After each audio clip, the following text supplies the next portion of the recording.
આજરોજ તારીખ 15 એપ્રિલના રોજ તળાજા સમસ્ત મુસ્લિમ સમાજ દ્વારા તળાજા પ્રાંત અધિકારી સાહેબ અને મામલતદાર સાહેબને આવેદનપત્ર અપાયું હતું, જેમાં વિગત તેવા પ્રકારની છે કે સરકાર દ્વારા જે યુસીસીનો કાયદો લાવવામાં આવ્યો છે તેના વિરોધમાં આજે સમસ્ત મુસ્લિમ સમાજ દ્વારા આવેદનપત્ર અપાયું હતું, જેમાં મોટી સંખ્યામાં લોકો એકઠા થયા હતા અને રજૂઆત કરવામાં આવી હતી.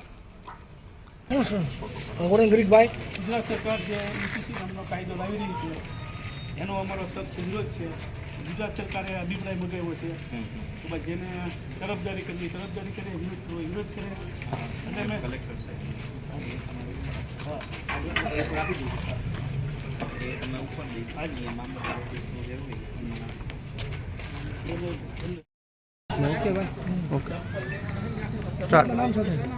મારું નામ મલિક અયુબભાઈ અબ્દુલ કરીમભાઈ, તળાજા સિપાહી જમાતના પ્રમુખ છું.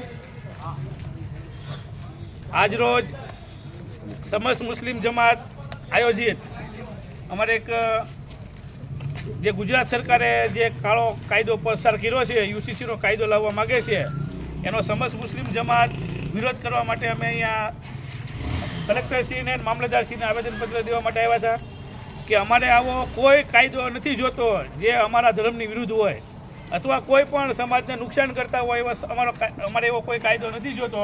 એના માટે અમે કલેક્ટરશ્રી અને મામલતદાર સાહેબને આવેદનપત્ર આપ્યું છે અને માંગ કરી છે કે ગુજરાત સરકાર આવો કોઈ કાયદો ન લાવે. જય હિન્દ, જય ભારત. जी आपका नाम क्या है? मारू नाम दाऊदभाई जमालभाई नागरिया, घांची जमात प्रमुख तळाजा. जी आज अमे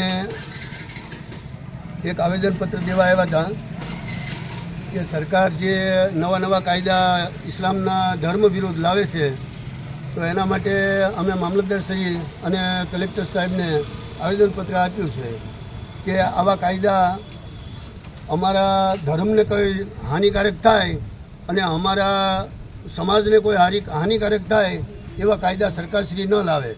एना माटे अमारी अपील छे. जय हिंद, जय भारत.